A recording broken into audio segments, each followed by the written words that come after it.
যে আমাদের যে মাহফুজুল কবির, মুক্তা, তারপরে ওর সাথে আরও যে টিমগুলো কাজ করে, যখন আমাদের নানা রাজনৈতিক কর্মকাণ্ড, এই রাজনৈতিক কর্মকাণ্ডের মধ্যে এই পুলিশি রাষ্ট্রে অনেক সময় গণমাধ্যমের কাছে পৌঁছানো আমাদের কাছে খুব মানে কঠিন হয়ে পড়ে। গণমাধ্যমের আমরা যদি কোনো মেসেজ দেই যে অমুক জায়গায় একটা প্রোগ্রাম আছে, আপনি চলে আসেন, তো এই মেসেজটা সামহাও কোনো না কোনোভাবে যখন অনেকগুলো মেসেজ যায়, এটা ইয়ের কাছে চলে যায়, গোয়েন্দা সংস্থার কাছে চলে যায়, তারা পেয়ে যায়। আমরা যখন এখান থেকে কোনো প্রেস রিলিজ ছাড়ি, স্বাভাবিকভাবেই বিভিন্ন আউটলেট ওরা পেয়ে যায়। দেখা যাচ্ছে যে ওখানে প্রোগ্রাম করার আগেই পুলিশ এসে উপস্থিত হয়, কারণ এটা একটি পুলিশি রাষ্ট্র, এটা পুলিশ পরিবেষ্টিত। গণমাধ্যম অনেক আছে, এখন অনেক হয়েছে, আলাল ভাই যেটা বলেছেন, কিন্তু এই গণমাধ্যম থাকলেও শাসন তো বাকশালী শাসন। তো বাকশালী শাসনে তো অনেক কি বলে গণমাধ্যম থাকার কথা নেই, প্রিন্ট, ইলেকট্রনিক্স বা সোশ্যাল মিডিয়াতে থাকার কথা নেই, কিন্তু আছে। আবার বাকশালী শাসনও চলছে, আর পদ্ধতিটা বদলেছে। পদ্ধতিটা হচ্ছে যে তখন একবারে ঘোষণা দিয়ে আইন করে পত্রপত্রিকা বন্ধ করা হয়েছিল, রাজনৈতিক দল বন্ধ করা হয়েছিল। এখন সেটা করা হচ্ছে না, সেটাও করা হচ্ছে বিভিন্ন প্রক্রিয়া অনুযায়ী। কিছু কিছু প্রকাশ্যই বন্ধ করেছে, আপনার আমার দেশ পত্রিকা বন্ধ করেছে, আমাদের দিনকাল বিএনপির মুখপাত্র টার্গেট করে, অন্য কারণে কিন্তু বন্ধ করেনি, কিন্তু এগুলো বন্ধ করেছে। যারা কিছুটা অপোজিশন ভয়েস, অপোজিশন বিরোধী কণ্ঠস্বরকে যারা কিছুটা তুলে ধরবে, এটা টার্গেট করে তারা বন্ধ করেছে। দিগন্ত টেলিভিশনকে বন্ধ করেছে, ইসলামিক টিভিকে বন্ধ করেছে, এগুলো করেছে। কিন্তু তারপরেও বিরোধী কণ্ঠস্বর যাতে না প্রকাশ হতে পারে, তার জন্য তারা যে পদ্ধতিটা রেখেছে, ওটা বাকশালেরই আরেকটি নামান্তর, ওটা বাকশালেরই আরেকটি মানে হুবহু কপি। সেটা হলো যে সবই আছে, কিন্তু নিয়ন্ত্রণে থাকতে হবে। সংবাদপত্র আছে, কিন্তু সংবাদপত্রের স্বাধীনতা বলে যে কথাটা আছে, মানে গণমাধ্যমের স্বাধীনতা, সেটা নিয়ে প্রশ্ন রয়ে গেছে। সেটা কেমন? শেখ হাসিনার সাথে যদি কারো তুলনা করতে হয়, তাহলে তো সেখানে আমি একটাও পৃথিবীর কোনো গণতান্ত্রিক বিশ্বের যে সমস্ত মহান নেতারা রয়েছেন, সেই জর্জ ওয়াশিংটন থেকে শুরু করে আব্রাহাম লিঙ্কন থেকে শুরু করে যারাই আছেন, ইংল্যান্ড, আমেরিকা, এমনকি আমাদের পাশের দেশের ইন্ডিয়াতেও যারা অত্যন্ত গণতন্ত্রকামী মানুষ ছিলেন, এদের কারোর সাথে তো তার তুলনা করা যাবে না। তুলনা করতে হবে এমন সব ব্যক্তিদের সাথে, তাদের কথার সাথে শেখ হাসিনার কথা বা আচরণ মিলে যায়। ইদি আমিন আপনারা জানেন যে উগান্ডার এক নিষ্ঠুর স্বৈরশাসক। তাকে একবার সাংবাদিক প্রশ্ন করেছিলেন যে আপনার দেশে সংবাদপত্রের স্বাধীনতা কেমন, মত প্রকাশের স্বাধীনতা কিরকম?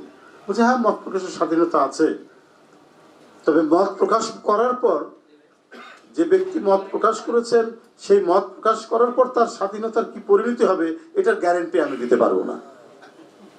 ঠিক শেখ হাসিনার কিন্তু তাই। দেখছেন যে অনেক মিডিয়া আছে, কিন্তু সেখানে আমরা সত্য কথা বলা,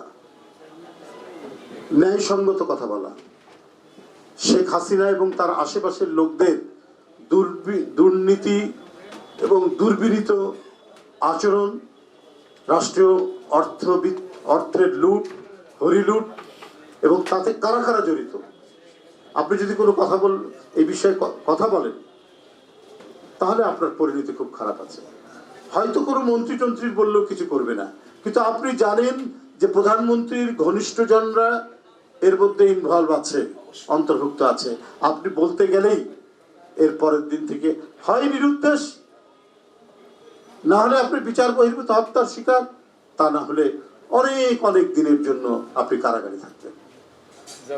শফিক রেহমানের কথা নিশ্চয়ই জানেন, একজন বরেণ্য, সুধী, জ্ঞানদীপ্ত একজন মানুষ, একজন সাংবাদিক। আমার দেখা মানে আমরা অনেকেই MA BA পাস করি, ইঞ্জিনিয়ারিং, ডাক্তার পাস করি, কিন্তু সবাই শিক্ষিত লোক নাই। কিন্তু আমার দেখা শিক্ষিত মানুষদের মধ্যে একজন হচ্ছেন শফিক রেহমান। তিনি একটি সত্য কথা লেখার কারণে এই বয়োবৃদ্ধ মানুষকে কারাগারে বহুদিন কাটাতে হয়েছে। করা যাবে না, অনেক ঘটনা আছে, আপনি জানেন, বুঝছেন। এই যে আজকেই দেখুন না, আপনার ভয়ঙ্কর রকমের ধস নেমেছে শেয়ার বাজারে, লক্ষ কোটি টাকার মতো আপনার পাচার হয়ে যাবে। এবং এখানে দেখবেন যারা আছে এই সরকারের এবং প্রধানমন্ত্রীর ঘনিষ্ঠজনরা, এখানে পীর সাহেব থাকতে পারে, দরবেশ থাকতে পারে, অনেক লোক এই কারসাজির মধ্যে থাকবে। কিন্তু আপনি স্পেসিফিক ভাবে বলবেন আপনার ঠিকানা হবে, আপনার স্থান হবে, সেটা হচ্ছে কারাগারের মধ্যে। আমি কয়েকদিন আগেই বলেছি যে মুসলিম ধর্মের আনন্দের দিন, খুশির দিন, ঈদের দিন, হিন্দু ধর্মের আনন্দের দিন, খুশির দিন তাদের দুর্গাপূজা, বিশেষ করে বাঙালি হিন্দুদের।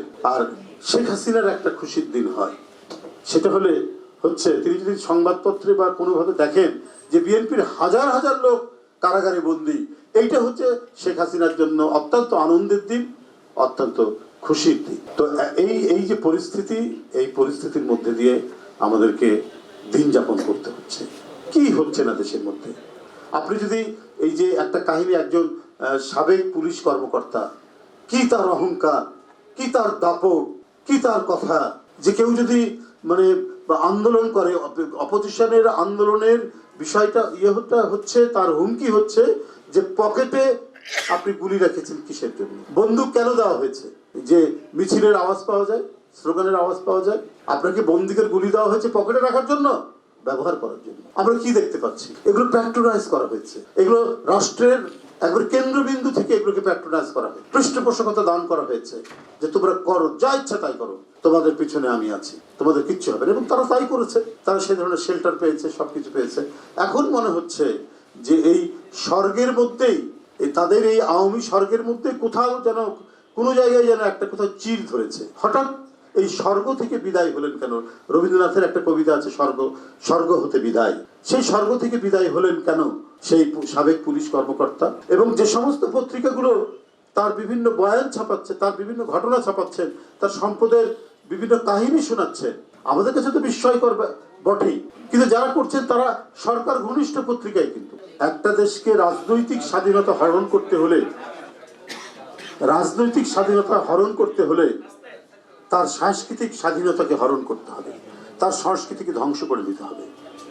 দেখেন, দেশে এত সাংস্কৃতিক কর্মী, দেশে এত সাংস্কৃতিক ব্যক্তিত্ব, এই যে একটা দেশের সিনেমা মুক্তি রিলিজ হবে একসাথে, একযোগে, ঢাকা সহ একযোগে, তো আমি তো সার্বভৌমত্ব মানে আমাদের, এটা তো শেখ হাসিনা অত্যন্ত ক্যালকুলেটেড, একবারে গণনা করে তিনি এটা বিক্রি করে দিচ্ছেন। এটা একটা থিওরিটিক্যাল কথা না যে সাংস্কৃতিক স্বাধীনতা হরণ করলে রাজনৈতিক স্বাধীনতা হরণ হয়ে যায়, এটা থিওরিটিক্যাল নাই, এটা এখন প্র্যাকটিক্যাল একটা কথা, যেটা শেখ হাসিনা অত্যন্ত সুচারুভাবে, অত্যন্ত নিখুঁতভাবে তিনি এটি করা শুরু করেছেন সামগ্রিকভাবে। তাই যখন আমরা সামাজিক গণমাধ্যমে ভারতের পণ্য বয়কটের কথা যখন শুনি বা দেখি, বা এদের প্রতি যখন আমাদের সংহতি বোধ জন্মায়, তখন শেখ হাসিনা রিয়াক্ট করে বসে। কারণ তিনি তো ইতিমধ্যেই স্বাধীনতা জমা দিয়েছেন, জিম্মি করে দিয়েছেন সে মানে পার্শ্ববর্তী দেশের কাছে, যে বিএনপির নেতাদের বউদের ইন্ডিয়ান শাড়ি পরাই করে আপনার গায়ে লাগছে কেন? আপনার একটা পরা, আপনি যদি সত্যিকারের এই দেশের একজন নেত্রী হয়ে থাকেন, তো এই দেশের মিল কলকারখানা এটাকে প্রোটেক্ট করতে হলে, এই যে আজকে যে অর্থনৈতিক আগ্রাসন চালাচ্ছে সেইটাকে রুখতে হলে আপনি আপনার শাড়ি পরিয়ে দেন, সেটা পড়াচ্ছেন না কেন? আপনি হলেন তাদের প্রতিভূ বলেই আপনার গায়ে লাগছে, আপনি বিএনপির সাথে ঠাট্টা করছেন, মশকরা করছেন। আজকে জাতীয়তাবাদী প্রচার দলকে আমি আন্তরিক ধন্যবাদ জানাচ্ছি।